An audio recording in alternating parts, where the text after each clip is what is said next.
నమస్తే, నేను మీ వాసా లక్ష్మణ. రేపు సిరిసిల్లలో నేత కార్మికుల సమస్యల పరిష్కారం కోసం ఆ సమస్యలు వెంటనే పరిష్కరించాలని నిరసనగా సిరిసిల్ల బంద్కు పిలుపునిచ్చిన సిరిసిల్ల నేత కార్మికులు. ఈ సందర్భంగా సిరిసిల్లలోని వివిధ వ్యాపారస్తులకు కావచ్చు, విద్యా సంస్థలు నడిపించేవారు కావచ్చు, ప్రతి ఒక్కరికి ఏం చెప్తున్నా అంటే ప్రతి ఒక్కరూ స్వచ్ఛందంగా బంద్ను విజయవంతం చేయండి. నేత కార్మికుల కోరిక న్యాయబద్ధమైంది.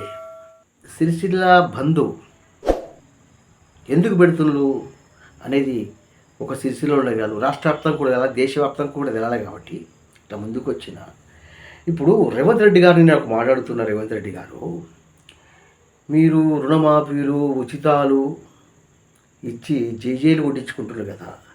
ఇక నేత కార్మికులు మిమ్మల్ని ఉచితాలు ఇవ్వమంటున్నా, రుణమాఫీలు చేయమంటున్నా, మీ ఇంటికి వెళ్ళి పైసలు తీసుకొచ్చి ఇవ్వమంటున్నా. వీరు పనిచేసిన పైసలు ఇవ్వమంటున్నారు, నేత పరిశ్రమను యథావిధిగా నడిపించమంటున్నారు, పని కల్పించమంటున్నారు. పని కల్పించమంటే మీకు వచ్చి నొప్పేంటి నాకు అర్థమైతే లేదు. అరే, ప్రభుత్వం ఏర్పడి నుంచి వెళ్ళి దాదాపు 6-7 నెలల కాలంగా నేత పరిశ్రమ పూర్తిగా స్తంభించిపోయి ఒక 10 మంది నేత కార్మికులు ఉపాధి కరువు ఆత్మహత్య చేసుకున్నా సరే ప్రభుత్వం దిగిరాకపోతే ఇదే గింత అంటే పద్మశాలీలు అంటే లెక్క లేకుండా పోయిందా ప్రభుత్వానికి? కనిపిస్తలేరా ప్రభుత్వానికి పద్మశాలీలు?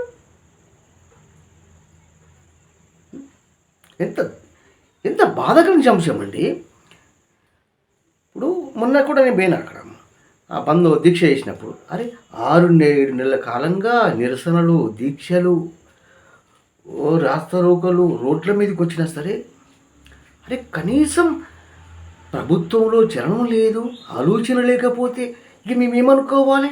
సిరిసిల్ల లోపల నేత కార్మికుల సమస్య పరిష్కరిస్తే 5 నిమిషాలు అయిపోయే సమస్య, దానికి 6-7 నెలలుగా రాజకీయం చేసి ఒక 10 మంది నేత కార్మికుల చావులకు కారణమైంది ఈ ప్రభుత్వం, రాజకీయాలు.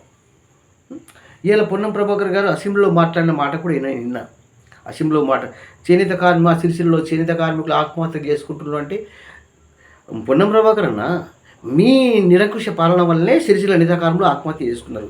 తెలదా నీకు? నువ్వే కదా ఉగాది తెల్లారి నుంచి 365 రోజులు పని ఇస్తా అని చెప్పినావు, ఇచ్చినావా పని?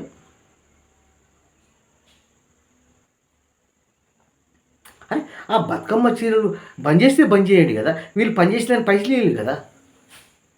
వీళ్ళు పని చేసిన డబ్బులు ఇవ్వకుండా ఇట్లా రోడ్డు మీదకి వచ్చి, అరే మీరు చేసిన తప్పుకు మా నేత కార్మికులు, మా పద్మశాలి ఎందుకు ఇబ్బంది పెడతారు మీరు? ఇప్పుడు కేటీఆర్కు మీకు రాజకీయ కక్షలు ఉన్నాయండి, అది మీరు చేసుకోండి కదా.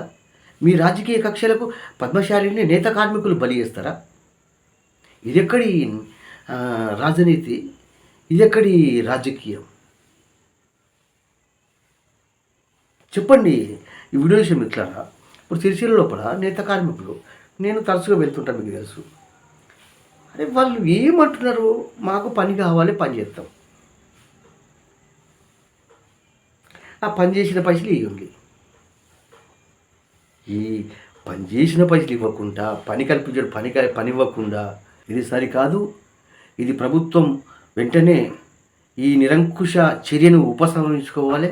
వెంటనే సిరిసిల్ల నేత కార్మికుల సమస్యలు పరిష్కారం చేయాలి, వారికి పని కల్పించాలి, వారికి ఉన్న బకాయిలు వెంటనే చెల్లించాలి. ఈ విద్యుత్ విషయం కూడా చాలా తీవ్రంగా ఉంది, విద్యుత్ సమస్య కూడా. దీని మీద కూడా కొద్దిగా నేను సిరిసిల్ల ఉన్నటువంటి సీట్లకు, ఆసాములకు ఏం చెప్తున్నా అంటే కొద్దిగా ముందుకు రండి అబ్బా మీరు కూడా. మాకు దాని మీద అవగాహన ఉంటుంది, కానీ దాని మీద అనుభవం మాకు ఉంటుంది కదా. మీ అనుభవాన్ని మాకు చెప్తే మేము కూడా ప్రభుత్వం తీసుకెళ్తాం కదా.